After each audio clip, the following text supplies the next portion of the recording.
যিটো বাজেটটো বেলেগ বাজেট নহয়, আমাৰ এক্সপেণ্ডিচাৰ শ্বৰ্টেজ আছিলে, মানে পইচা ধাৰ্য ধৰাটো কম আছিলে। এই কম হোৱা পইচাটো খৰচ কৰিবৰ কাৰণে আজি অনুমোদন লোৱাহে হৈছে।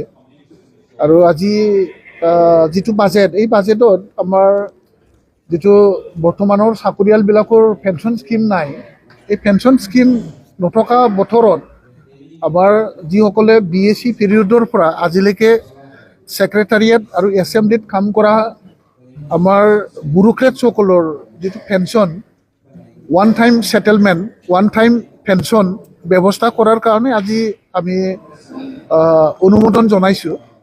আৰু লগতে যিটো আমাৰ লগতেই কাম কৰি থকা chief, deputy chief, speaker, deputy speaker, EM সকল আৰু মই নিজৰ অপজিশ্যন লিডাৰ হিচাপে আমাৰ লগত সহায়ক কৰি থকা আমাৰ সহায়কসকলক আমি বহুদিন ধৰি দৰমহা দিব পৰা নাছিলে।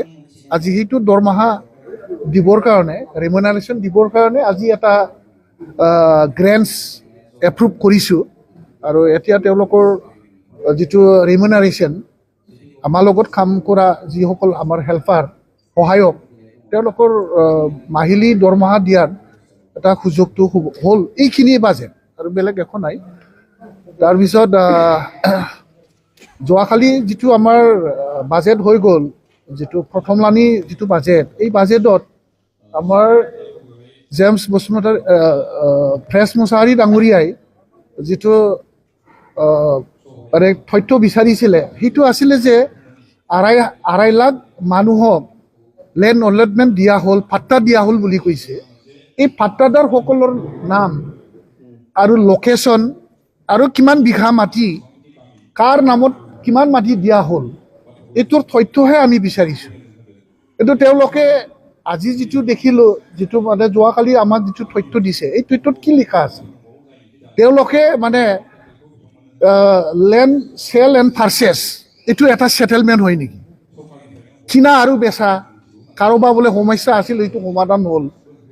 আমাৰ দাদা ভাইসকলৰ মাজত দেউতাৰ মাটি আছিল, আমাৰ মাৰ নামত মাটি আছিল, সেইটো ভাগ বতৰা, সেইটো এটা ছেটেলমেণ্ট হয় নেকি?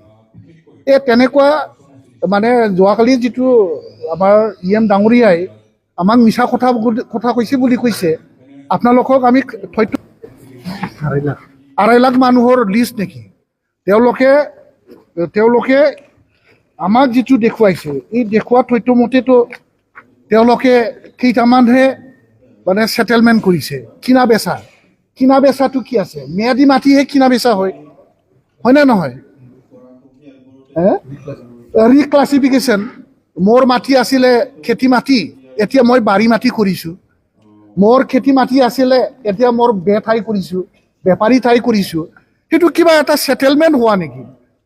আঢ়াই লাখ মানুহক যে মাটি বাৰী দিয়া হৈছে বুলি কৈছে, এই আঢ়াই লাখ মানুহৰ নামটো দিয়ক না আমাক।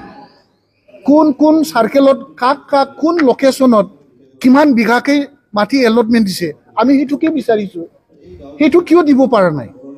আৰু দিব পৰা নাই আৰু মিছাকৈ আমিহে বোলে ৰাইজক বোলে মানে কিবা কৰিছোঁ, মিছগাইড কৰিছোঁ।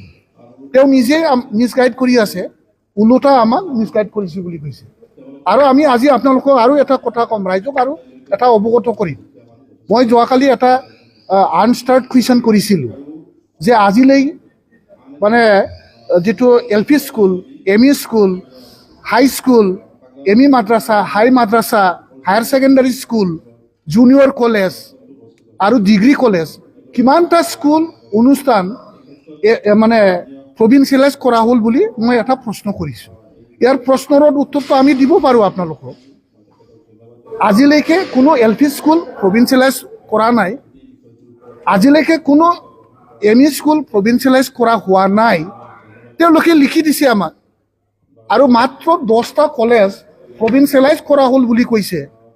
আৰু লাজৰ বিষয় আজি এই 10খন কলেজৰ যিটো ষ্টাফ, টিচিং আৰু নন টিচিং ষ্টাফ, ফেকাল্টি মেম্বাৰসকলৰ আজিলৈকে দৰমহা দিব পৰা নাই ইয়াতকৈ লজ্জাজনক কিবা আছে নেকি কথাটো প্ৰভিন্সিয়েলাইজ বুলি হৈছে কিয়ৰ প্ৰভিন্সিয়েলাইজ মিনছ আমাক দৰমহা পাব লাগে দৰমহা পোৱাৰ ব্যৱস্থাটোহে প্ৰভিন্সিয়েলাইজ আমাৰ চাকৰিটো চৰকাৰীকৰণ হ'ল চৰকাৰীকৰণ যদি হৈছে আজিলৈকে দৰমহা কিয় দিব পৰা নাই লাজৰ বিষয় আৰু এই বছৰৰ যিটো মানে 78 গ্ৰেণ্টছ WPT বাজেট ষ্টেট গভৰ্ণমেণ্ট ইয়াত দৰমহা দিবৰ কাৰণে অসম চৰকাৰে